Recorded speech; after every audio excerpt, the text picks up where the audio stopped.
Alright, hello everyone. This is the official turnover po of the Dolphy Marionette to the family.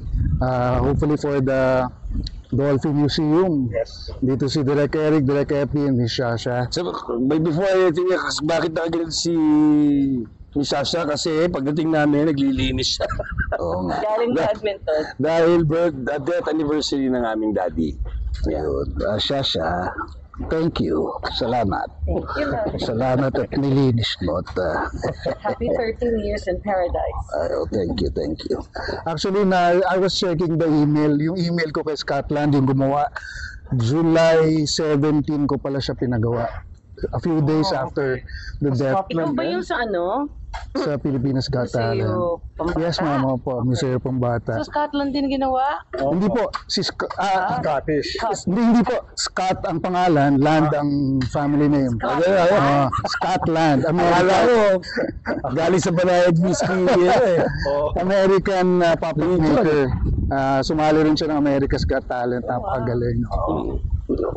So ito po, I'm turning it over to them para sa Dolphy Museum. Para sa inyo talaga to. Actually, nalukot to sa iba-ibang kay Boss Toyo, etc. They're interested, kaya lang talagang para sa inyo to. At para sa Dolphy Museum. Alam ko na supposedly turnover ngayon. Kaya lang, for safety, iiwan ko muna siya sa'yo. Kasi baka meron tayong mga gagawin. So, sa mga susunod na mga araw. Kasi syempre may mga events, darating na yung birthday ng daddy ko, tapos ayan, yung may mga inaantay lang kami sa Banayad Whiskey, tsaka sa Fidel's Bake Shop, at tsaka nga doon sa museum. So for safekeeping sa'yo muna. Oo, mas safe siya sa iyo. Ibig sabihin ng safekeeping. Well, So sige keep po. it first. Ingatan ko siya at pag oras na para ilagay sa Dolphy Museum, Yeah. ako mismo mag-aayos doon. Sige. Thank you so much, Wanlu.